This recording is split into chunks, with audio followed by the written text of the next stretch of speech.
I'm Will Taegel, and just 2 years ago, Judith and I were invited to have about 6 or 8, maybe 10 graduate students on a call.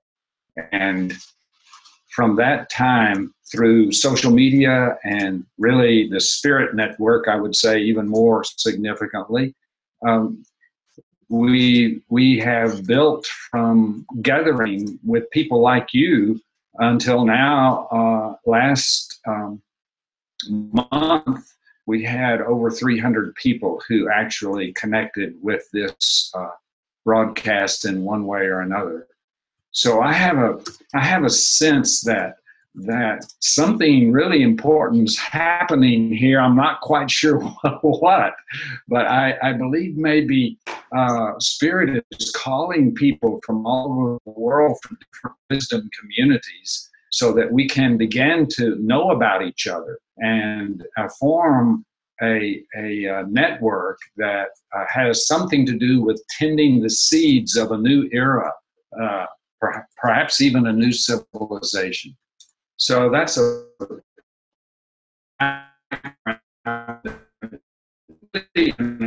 appreciation to you for taking out time today to start the new year in this way. So Judith, if you'll launch us with a moment of meditation. I just want to offer the group, all who are here today, a blessing for the new year. Such a wonderful way to start the new year with all of you being here. This is kind of a little prayer, little blessing that I cobbled together. May Spirit shower you with abundance, peace, joy, and vitality. May all of creation inspire you with the courage and confidence to move forward in the direction of your goals and dreams. May you feel the energy of Mother Earth surrounding you with a circle of strength, support, guidance, and protection. May you walk in the beauty of the light of new beginnings. Aho. Aho. Yesterday we were visiting with a 95-year-old friend of ours who's known us for a long time, and he said something like, Judith is the beauty and Will is the beast, and you can see why. So it's a beautiful thing. I'm going to light a fire here for us to begin our time together. I'm burning sage and juniper and sweetgrass to clear us out and to attract good energy and spirit for our conversation today. And then, most of all, to begin to balance us. And I'm grateful to the flame for being here with us.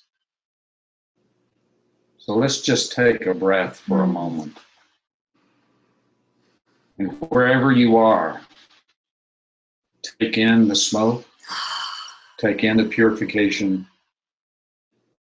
take in the clearing, take the attracting, and take in the balance. Aho. Oh.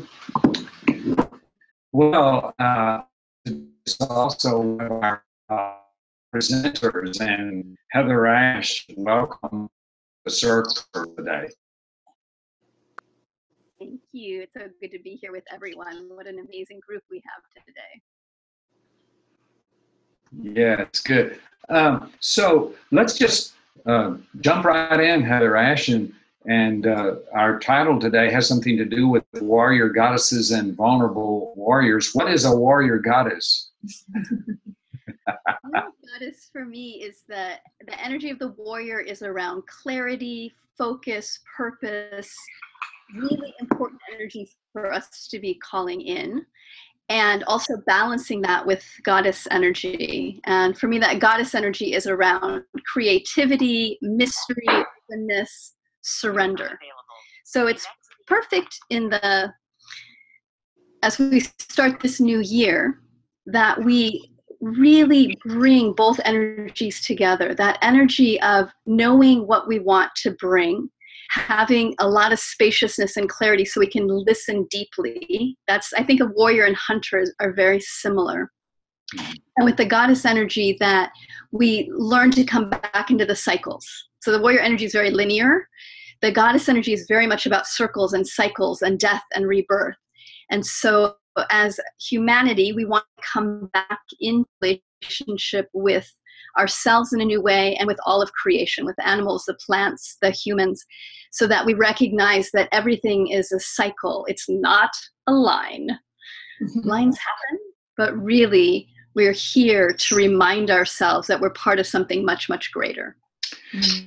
Yeah, so in some ways, I think this is important for us to start with the warrior goddess today, because it seems to me that the feminine archetype of the warrior is returning and seeking entry in a powerful way through you and your work, and also in many, many different ways. Tell us a little bit about how the warrior goddess seems to seek entry through you. What it feels like is that women's voices are so important. Our wisdom is so important. And there's been a way that it's been disconnected. And so there's this force that feels like rising from the earth that's moving through women and men, is to reclaim that feminine, to reclaim the voice of the mother, of the crone, of nature, and to bring that out into the conversation. So for me, the feeling sense is of wanting to bring through both the tenderness and the vulnerability and the gentleness, but also that fierce, like, enough to have the capacity to make the boundaries, to say no, to be really clear, as well as to bring through our compassion and our mercy and our blessing, and that they don't have to be separate. So I feel like there's a great healing that's happening right now all around the world, that is that invitation that we're bringing the yes and the no back together again, the compassion and the fierceness back together again, the warrior and the goddess, and that they're not separate. There isn't a division, that there's a whole needed of all the depth and the breadth of our emotions, of our experience, of our wisdom. Yeah, I know that in your work, and also that of Don Miguel Ruiz, that agreements are really central in some ways to the warrior goddess. Or would you agree with that agreements have a central place? Absolutely. And that for each of us, we make a lot of agreements through our lifetimes. We make many conscious agreements. We also make a lot of unconscious agreements. So I see it that the conscious agreements are the tip of the iceberg. The unconscious agreements are what's underneath. And as a culture, as humans, we've had this split where we've said, I don't want to look at the unconscious. I want to keep that down and just try and present in a particular way. In order for us to really be free, to really come back into harmony with ourselves and with the planet, we must begin to look at our unconscious agreements, the places that we're living from the past. That's not really our truth. It's something we've taken on, or that we believed at a time, but actually doesn't serve us any longer. So to bring the unconscious up into our conscious, which is not the easiest thing to do. It's challenging to see what we've believed that hasn't served us or that's really harmed us, and to do so without blame, to just realize it's something that's been passed down. And the gift is, as warrior goddesses, we have the capacity now to bring up what's underneath the surface, to bring up what's been hidden, and to bring it into the light and be able to decide, yes, I want to carry this forward, or no, I want to leave this in the past. Right. And each of us has that. So maybe that's one of the reasons resolutions don't tend to work very well. In general, I think we all can agree that might be the case. So there's a difference between resolution and agreement, and part of the difference is we have to bring what is underneath and the unconscious inside our awareness circle, and then begin to make some agreements that include choice. Absolutely. And so I really encouraged people this year to do a review of 2015 and to use the review to look at where was I out of balance, where were there agreements that showed up that didn't serve me, and then to take the time to clean those up, to finish the projects or to talk to people or to look at what's unfinished or what's not working, so that then when we go, okay, now what do I want for 2016, there's space. When we're living out of those unconscious agreements, there's no space inside of us. We're full. Yeah. And so we need to empty. Yeah. So what's an agreement you're making for 2016? 2, 1, create space. Create space. Create space. So to look at the places that I fill with busyness and to look at why I do that. So the new agreement is to create space. And the second one is to tend the hearth. So for me, it's about really paying attention to what my body needs, to what my emotional body needs, to what my spirit needs, and to feed, to nourish myself from that place so I can be of best service in the world.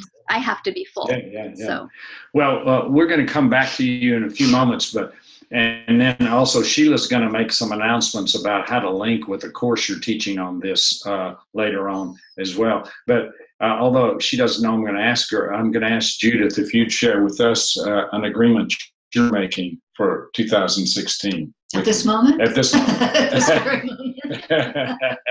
so. You're always doing this to me. Well, I won't go into the backstory to this because it's kind of lengthy and personal in a way, but my agreement that I'm facing, I think, is most of you know that I had breast cancer and went through 9 months of treatment and all that. And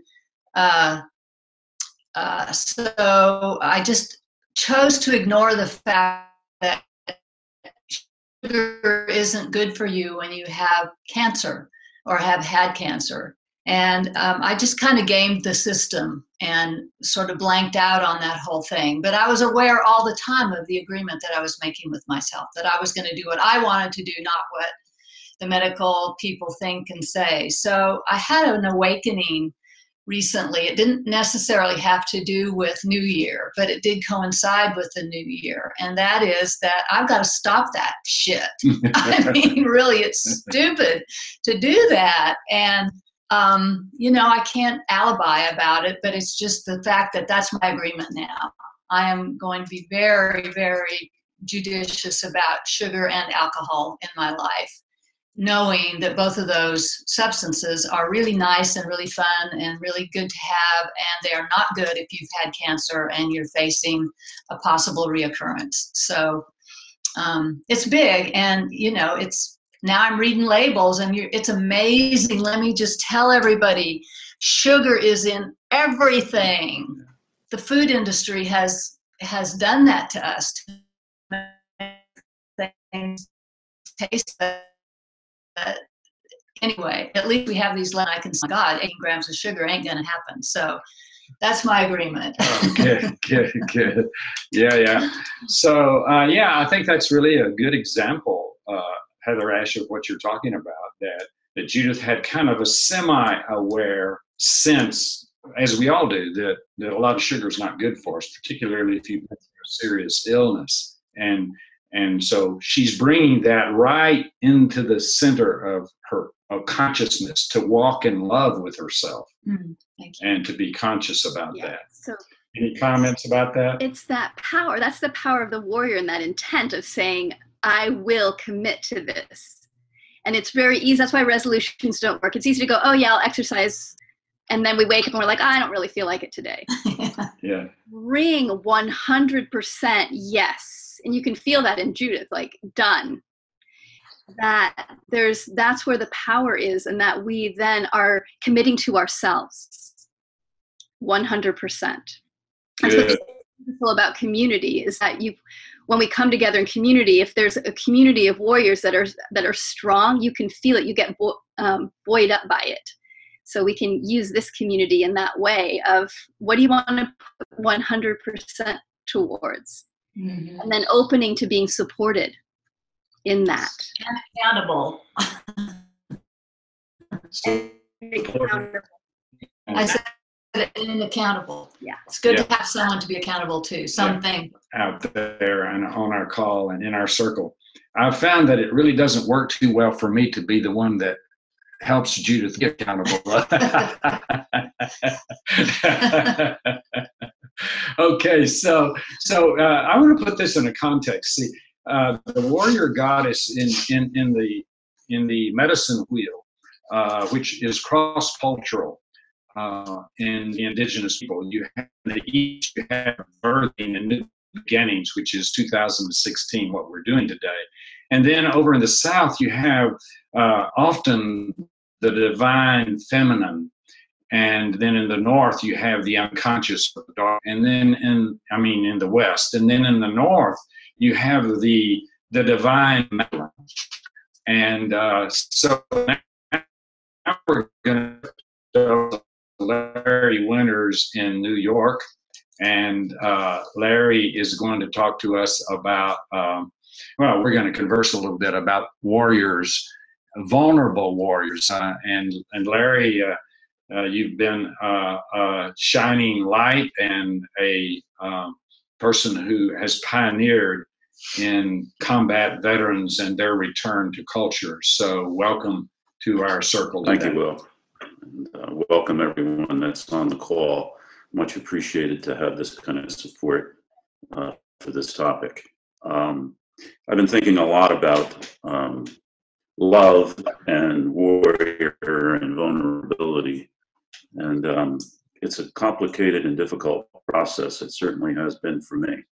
And I thought perhaps one of the ways I could explain it a little bit quickly was to read a progression of poems on my timeline.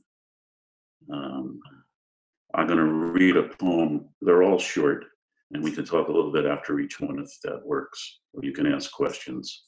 But the first one that I chose was shortly after I returned from war. I'm a Vietnam combat veteran.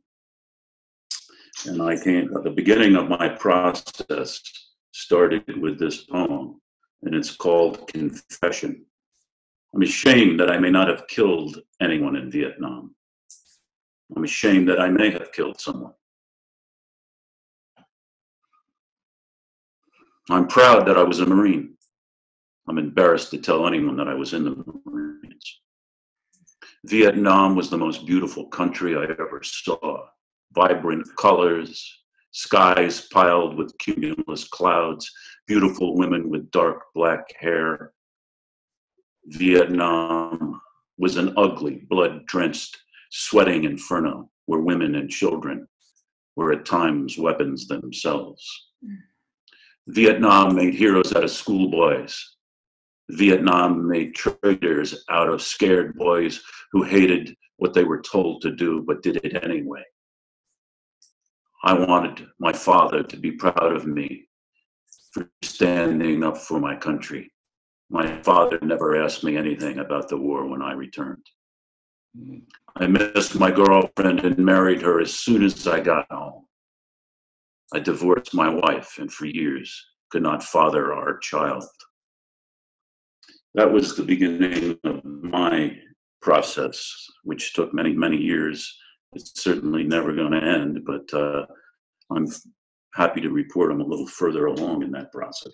Well, let's just pause there for a moment because I'm quite touched by your warrior willingness. Let me emphasize the word willingness. Your willingness to reach in to the dark side of yourself and life, not just yourself, but our culture, and pull up these feelings and make them explicit for us. Yeah, I think that's what I've worked at and would encourage others to work at, not veterans only by any means. I think that this is a shared issue between the public and their military. And the vulnerability, which also contains certain wisdom, that is denied the republic or the public because it stays buried for most of us. It is serious effort to exhume it and to put it in some kind of language. My struggle has been to get it out of anger and move it towards love. And it's not. And that's the work of the warrior. And the new warrior is to pull up these dark morals, these undigested tidbits that float around in our world, and bring them from anger and dark emotions into possibility. I just noticed someone added and said to you, "Thank you for your service." It doesn't do much for me. It doesn't? Okay, good. Say something about that. It feels to me that's a convenience for the person saying it because they don't know what to do or what to say. And it takes care of their need, not mine. Yeah. And my need is to be seen, to be heard, to be touched, to be considered, to be at least in an equal conversation. So would you consider, since we're live here, would you consider maybe there might be someone who is grateful for your service and they're offering that as gratitude and not out of their own need? It's always a mixture anyway. Yeah, so, no, I do think that there are people who sincerely understand that it's not working, the sending people to unjust wars, having them commit immoral acts, and then categorizing them in the way veterans have been categorized, that they're in the homeless population, they're in the domestic abuse population, they're in the low population. There's a whole lot of categories, and most of them are separate, including the VA, the Veterans Administration, from the public, from being back integrated with the people they supposedly protected. Yeah. Okay, so let's go on to your next poem. I went back to Vietnam in 1994 with a group of healthcare professionals from the VA in West Haven, Connecticut. That's right next to Yale there in Connecticut. And we went back to study post-traumatic stress in the Vietnamese people and quote the enemy. And for me, returning to the enemy was paramount on going to that trip. I wanted to be with those that I called enemy. And at the end of the 10 days that we were there, we had a meeting with the highest dignitaries in the Vietnam government, in the military. One was the most prestigious general in the Vietnamese army, and he was in the room. And I had written a poem prior to this, and I had the Vietnamese interpreter interpret the poem for me. So I stood at the end of an hour and a half of a very, very painful meeting where they just continued to show us slides of mutilated children. All of it was about Agent Orange. And they were not really interested in the psychology that we came there to talk to them about. They were interested in letting us know what damage we did with the chemicals that we put on their land. And so I stood up at some point along with the Vietnamese interpreter and I read this poem. The spirit I have taken from your heart, from your country, from your land, from your people, from your beauty, from your soul, from your fathers, from your mothers, from your children, I return to you. I am one man. I have lived with sadness, holding your spirit prisoner in my heart. Forgive me. And at the end of that meeting, all of the negative energy that was in the room dissipated. And the two groups of us stood, embraced, hugged, wept, and I had two old men that must have been in their 80s or 90s come up to me and beg me for the piece of paper that the poem was written on. And this was the beginning for me of the process of understanding that love, concern, truth, I underline truth, was the process that I needed to travel on. The disappointing thing in this was I thought I was going to come home with this awareness filtering all through my life, and I was going to be better, and I was going to sleep at night. And of course, that didn't happen. But it began. This poem really represents the seeds of truth and love and reconciliation coming through the crust of the soil. And you thought it was going to be a big plant blossoming, but it was struggling to come through. Yeah. Well, let's hear the third poem. I wrote it this morning. Okay, good.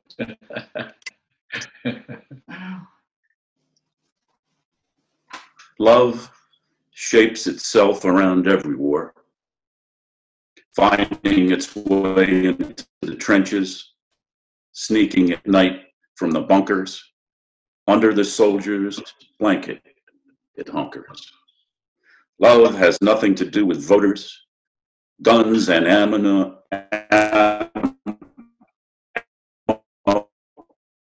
Are meant to kill, but love shall not kill love's will.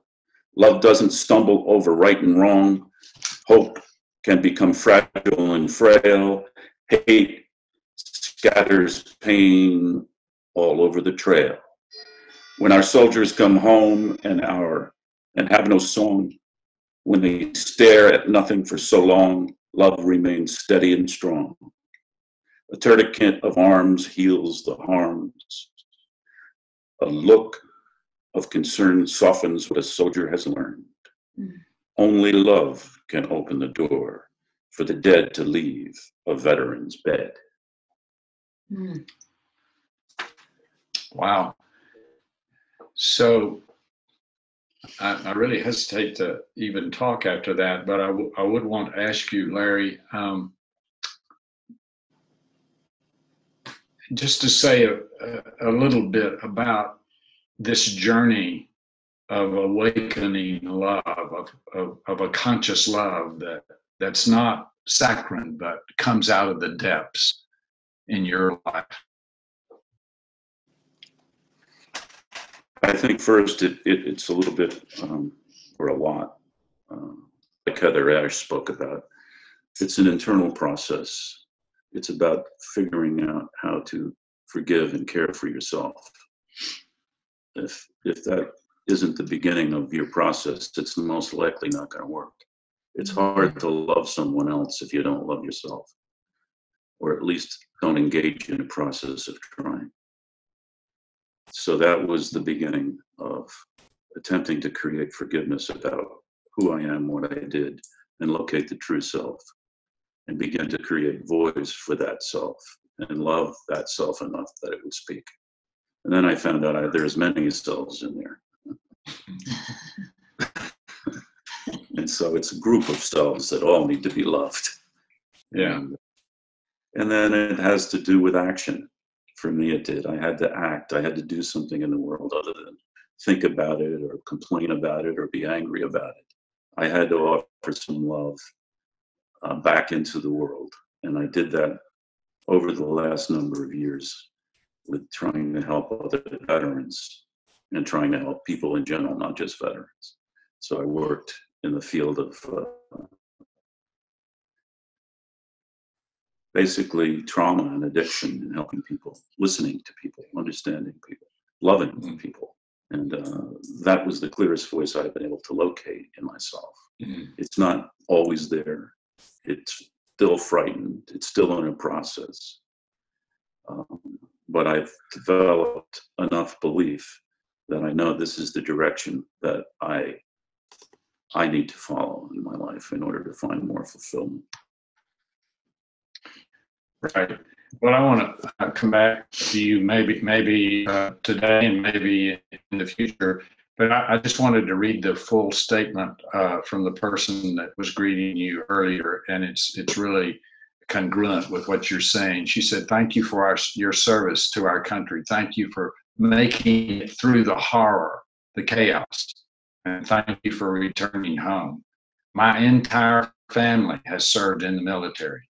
And this is not for me, it's for you. Thank you. Yeah. So the little wrinkle we had there was because I only quoted a little bit of that. Okay, thank you, Larry. Now, we want to span the oceans and go over to Bethlehem and of the Holy Land.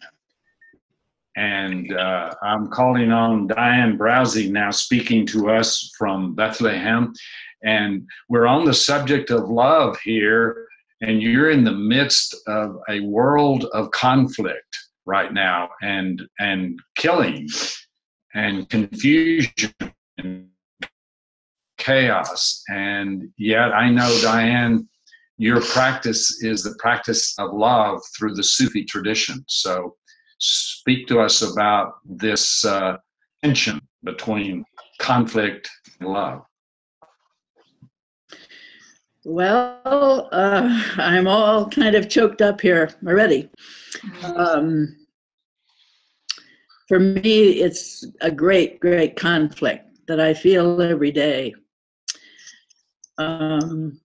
I suppose in America, you're not getting so much news, and the news you're getting has nothing to do with reality, as in most wars.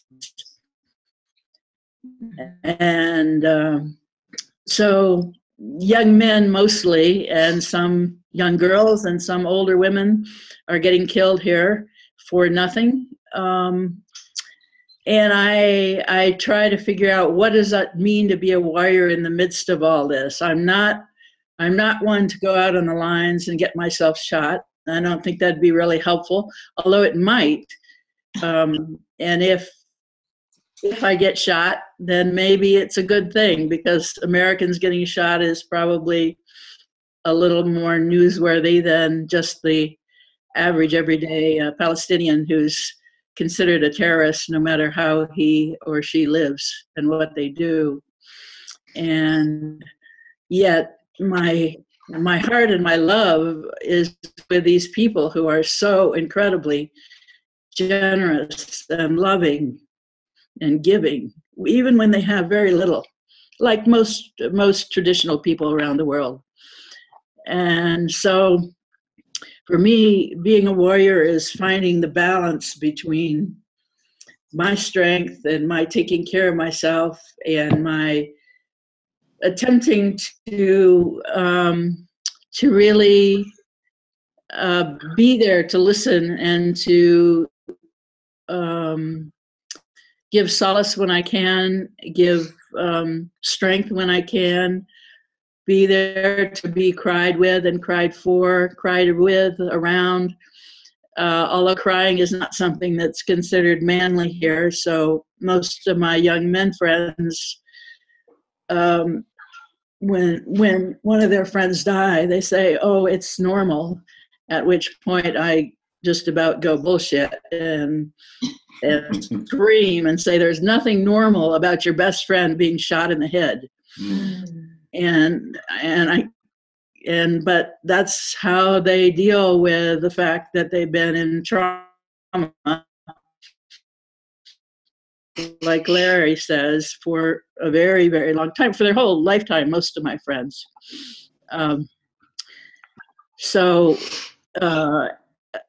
I tap into the internet a lot to get strength from kind of people, friends in America and around the world who are doing the positive, supportive, taking care of yourself and enlightenment, that kind of thing. And I tap in sometimes, especially when I'm in a family home and the television is on 24/7 and I get to watch the active killing of people who it's often videotaped. And unlike America, where we don't show even coffins coming back, there you can watch a body bleeding out and watch how the Israeli soldiers will not allow the ambulance people in until they're sure the person is dead.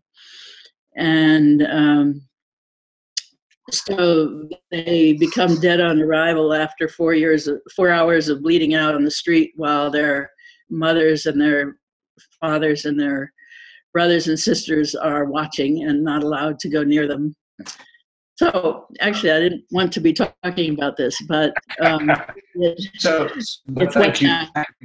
thank you for bringing that in. This is we need to have that brought out of the shadows so that we don't live on one side of the seesaw. Over here is what you're talking about, what Larry's talking about, but over on the other side is the kind of beauty that I experienced with you when you took Judith and me in Istanbul.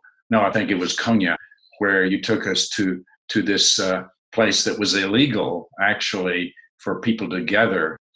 But we were sitting inside, and it was one of the most loving circles that I've ever been in, a group of Sufi people. And I would say, Dianne, when that was 2007, I think it was, and my idea of Sufis were maybe they were 20 or 30 people in the United States practice over into that world. I found out that there are more Sufis in the world than Protestants. So thank you for that. And tell me, how do you, one way you balance out that darkness with love and compassion, how do you do that given your living situation right now?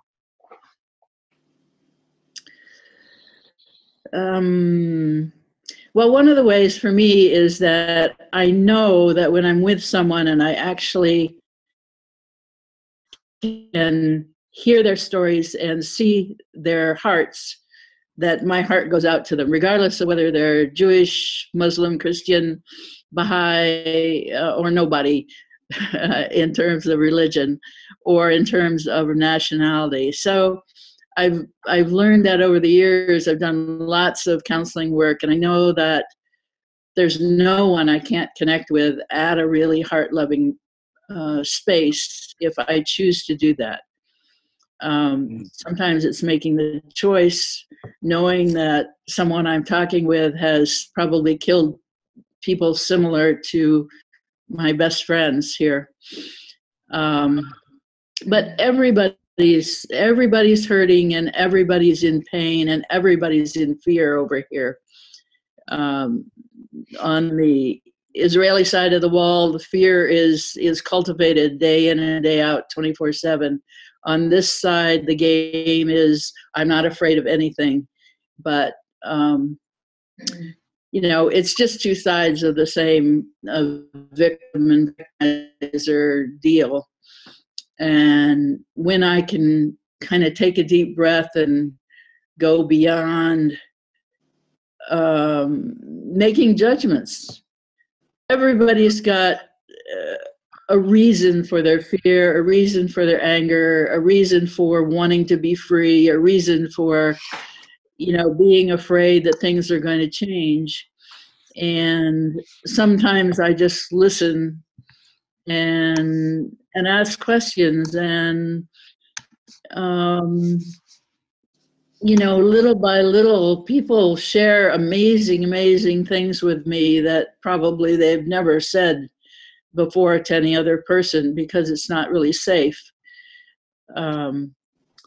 So I serve as a listener and a questioner and a goodwill ambassador as much as I can. And when I've just lost it altogether, I try to take a shower if I've got one handy, and maybe go and crawl in my bed and dream some, or connect with my friends around the world who love me. Well, I want to just say that as you're talking, you're embodying an integration of the warrior goddess and the vulnerable warrior, or as we say in the medicine wheel, which I know you've practiced in your life, the divine feminine and the divine masculine. Mm-hmm. So thank you so much. before that. I'm touched by this whole experience. I was just fixing to call on Jean Fleury, but it looks like she's disappeared. Here she comes back. Sure, she's cold. Okay, so thank you, Dianne. We'll come back in a moment, perhaps.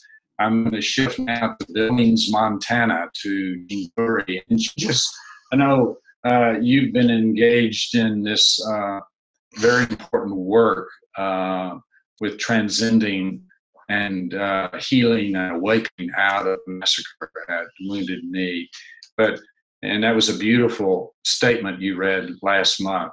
But I just want to pause here a moment and have you respond to these three people who've been talking from your perspective about the warrior and the walk of love. Well, it's almost, it's a little difficult to talk because the love and the compassion that I experience is so all embracing, and knowing like a particle of the great love, the great, I guess the Buddha talks about great compassion, and the Christian tradition talks about love, but that we really actually know mostly very little about love, because as we deepen and grow in it, there's a revelation process that happens, and which embraces and actually heals these things. But unfortunately, we have to be willing to be the warrior, the vulnerable person, to be able to deepen into the heart in this way. And through this pain, and through I think that what was mentioned earlier about getting through the anger and then into the vulnerability and into the tenderness, and where the beauty itself lives, and then deepening through that, and then into the radiance of who we really are. But and I just as a warrior, I mean, I it's interesting to even use that term, because I feel more like really a lover. And but it isn't that I have come to this without knowing of the great force, the force that is behind all of creation. So there is a necessity of growth, and the inner work is absolutely the most key kernel seed essential action. But is it Larry Winters? Is that? Yes, that's Larry. He was saying about the personal nature, but here he is talking to these people who are in leadership, and you can see right there this connection that happens. And I think as we deepen into this love, we get brought into these situations. I mean, you didn't go there by accident. And so allowing, that's part of the mystery part of this, is we follow our callings and these inspirations, and that willingness to be vulnerable, but also open to the I hate to use the word magic, but I guess, that of the way synchrony does this. I mean, I got brought here to Billings and had these wonderful conversations with Scott Frazier here, and here he is teaching and realizing that part of why I was brought here is I need to do some videotapes of him teaching about some of the ancient wisdom that is within the indigenous traditions here in this area. So, and that wasn't something I had on my agenda whatsoever, but it is now. And, Well, thank you so much for it would be that. wonderful. If Wisdom University wanted to partner with us in some way, because this is really important information. So I don't want to get too far off on that, because we were talking earlier about the resolutions for the year, and that this wonderful force that's happening right now for healing, that embraces the planet right now, and for us to take the time to deepen into the mystery, talking to us about this, because this is very much beyond our ego, and how we allow the sacred, the mystery, the spirit to come and partner with us, and so and HeatherAsh Amara was talking about this, about making space, because the ego and the mind and the emotions fill up that space, and our pain fills up that space. And so how would we make more space? Unfortunately, we have to go into the pain and then the space, and so that's part of it. It's part of this process. Yeah, it's going through the pain that opens a wider and broader dimension of caring about each other. Mm-hmm. So thank you so much for that, Jean, as usual, speaking to our hearts and minds. So let's pause here for just a moment. I want to bring the larger group into the circle, and then I'll connect some of their questions. So if you would like to make a comment, a brief comment, or raise a question, then you can hold up your hand now. And you do that by going up to the top and hovering, holding up your hand. Let's see if we can figure this out. I'm asking Dan right now to look and see who's holding up their hand. There's. I can't bring them on. Okay, so we're having a little difficulty in banging Samara Riley in. So Samara, if you would just make your comment briefly on chat, then we'll bring it in, and I'll ask our circle panelists to comment on it. But in the meanwhile, while we're waiting for that, let me circle back to you, HeatherAsh, and get your responses to the other speakers today. So much richness here, and I really want to just acknowledge everyone that shared, and that the willingness for all of us to turn towards the pain, to turn towards the places that we want to push back down again, and to learn to get quiet and sit and be with it, and know that when we do that, what we're doing is we're bringing our love back to ourselves. We're bringing our love back to the pain.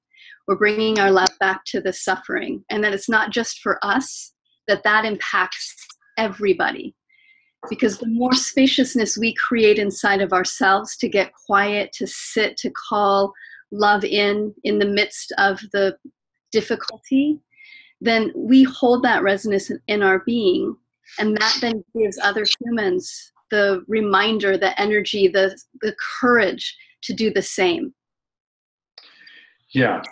And so that courage is really, I agree, by the way, with Jean, and Larry and I've talked about this quite a bit, is in some ways we're attempting to recover the use of the word warrior, because war is so overused in our culture, sort of like sex, but we don't want to give up sex, but maybe we can give up thinking about war the way we have the war on drugs, the war on this, the war on that. And by the way, I think some of the research is showing that the war on drugs is a complete failure, and probably because we put it inside that paradigm.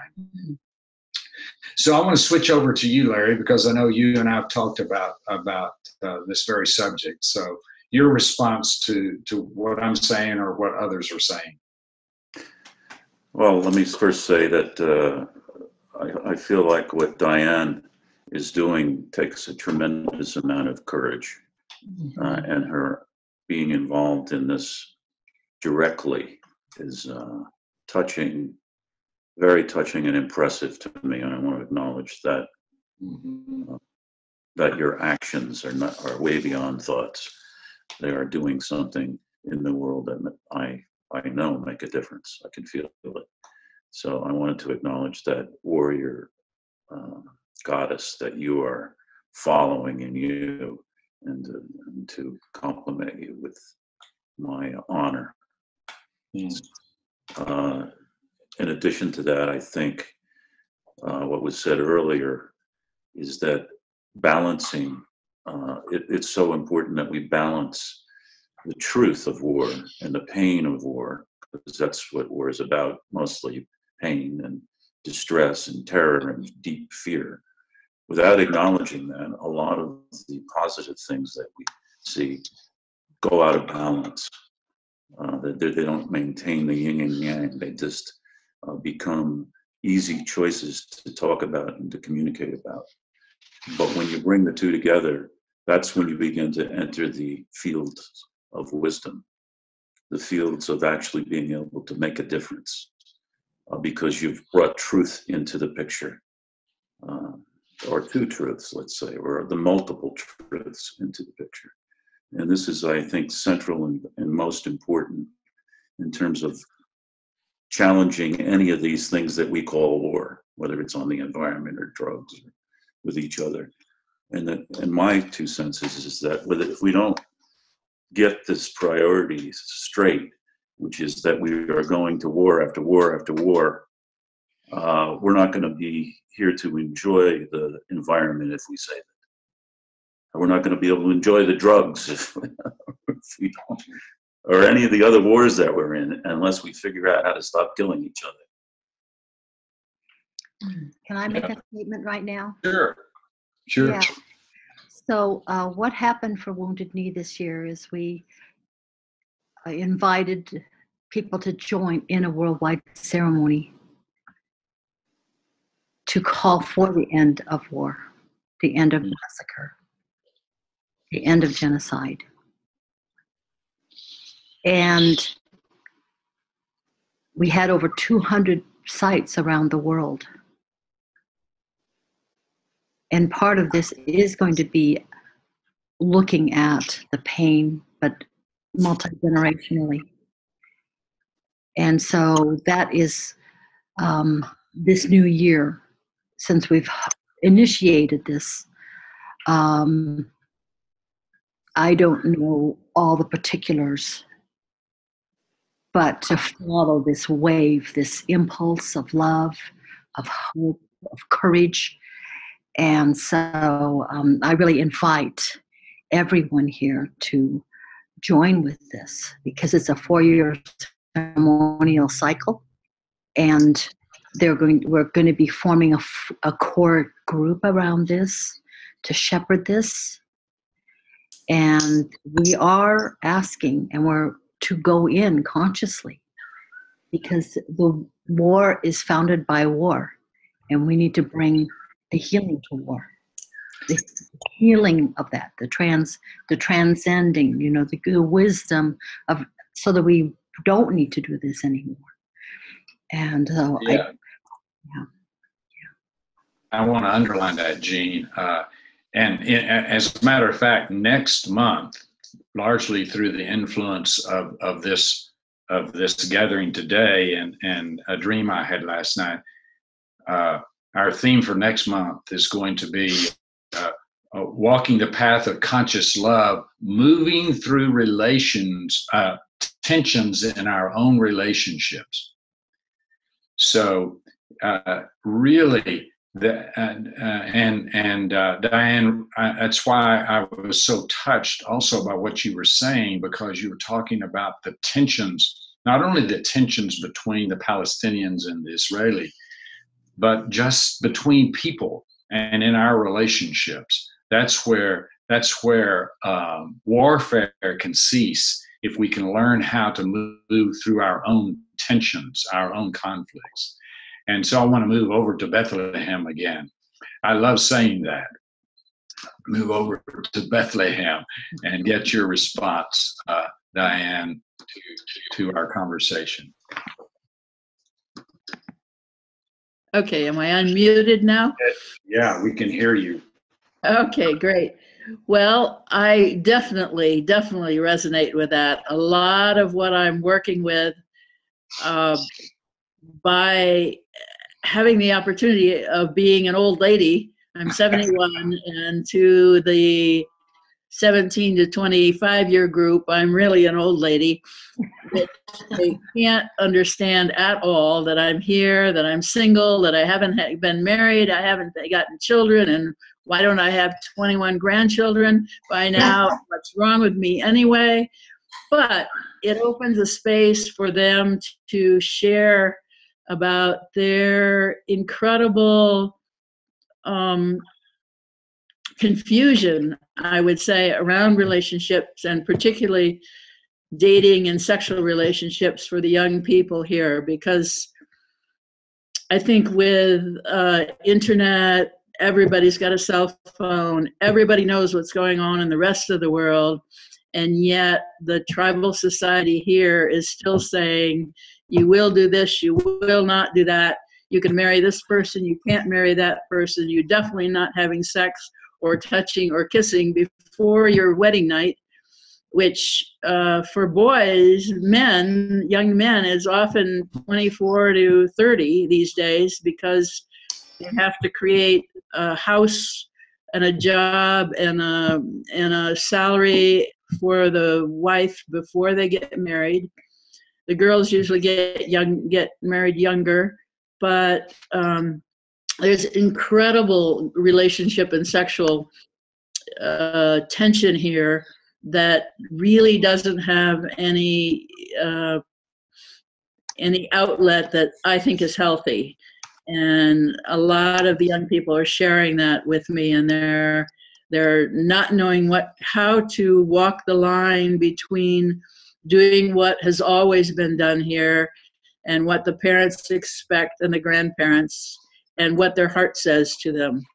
And so I've had lots and lots of conversations, both with young men and young women, and then also with people that have been married, usually not by choice or not with the person of their choice, because the older groups at least have not had the choice. The sister or the grandmother or the aunt or the mother decides who's eligible, for one thing.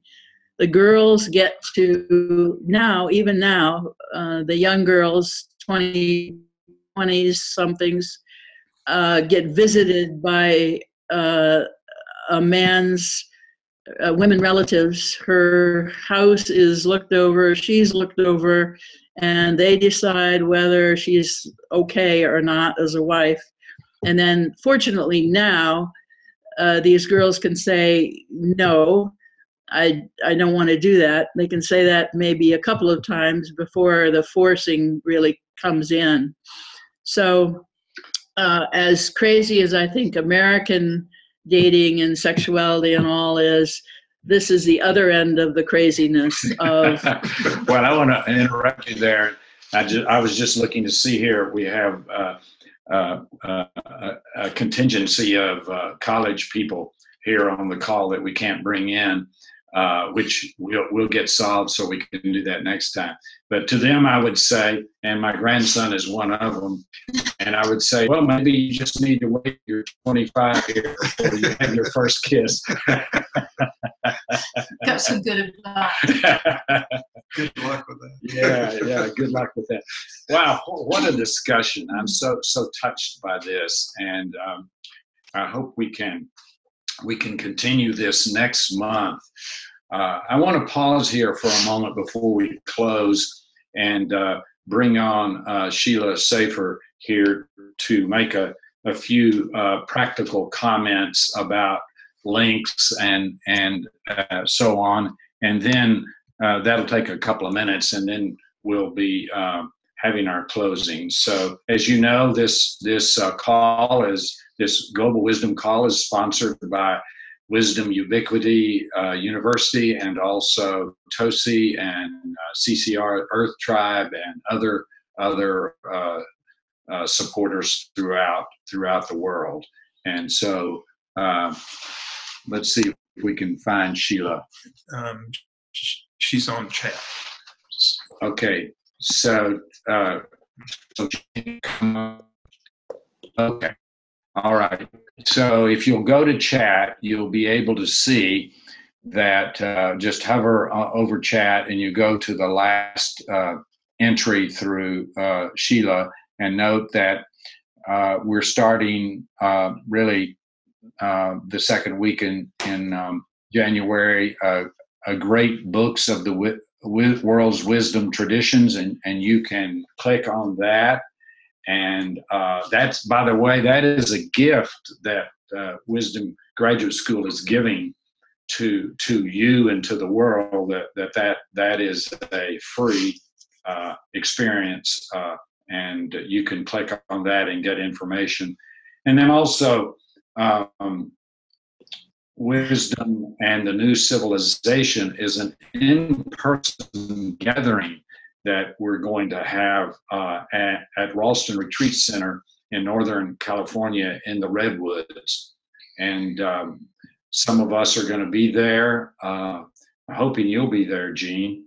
And yeah, good. And we'll really coalesce this tending of the seeds of a new civilization. I know that's a really I don't know exactly how to say, a stark and bold statement to make, that there might be a new civilization that's coming through.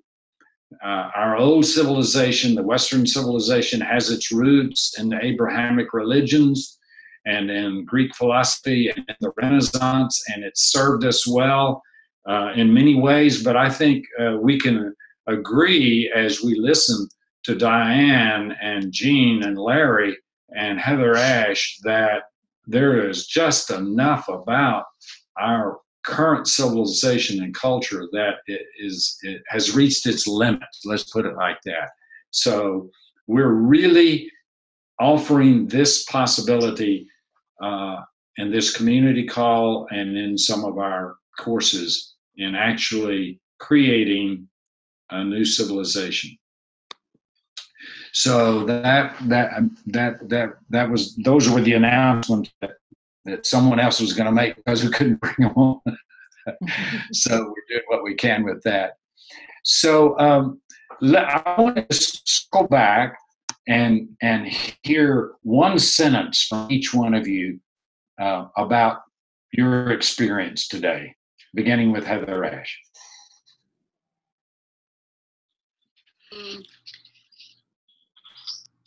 Gratitude and love for courage, presence, and just the gifts of community. Aho. Larry? Love and appreciation for this community. Aho. Over in Bethlehem, Dianne? I agree. I feel connected to each of you, and somehow putting out my heart to those on the call that are listening or watching as well. It's wonderful to have people who are willing to hear each other and love each other. Thank you. Aho. And Jean? I'm really enjoying and joining. I feel it. You know, we are connected, and to honor this, and I'm really excited too. Thank you. Yes, we're all relatives. And as we close, some years ago when I met Larry, we were having a vision quest, and Larry and many combat veterans came for the first time to the experience, and they taught us a song. You read my mind. Yeah, I'm hoping Judith will sing it for us, but it undergirds much of what we're doing, and it came through the hearts and souls of these combat veterans who have been healing their hearts and finding something bigger. I want to do a little experiment with everyone who's listening, because this song is like a refrain. So I'm going to sing it at least 4 times, and I want you to let your brain expand so that these words will come into your brain, and it'll be like something you can't get rid of. You know, when something circulates around. And that might happen, it might not, but I'm hoping that for some of us it will, because it's something that's very dear to my heart. There is only love. There is only love. There is only love. There is only love. There is only love. There is only love. There is only love. There is only love. There is only love. Now this time sing it with me. There is only love. There is only love. There is only love.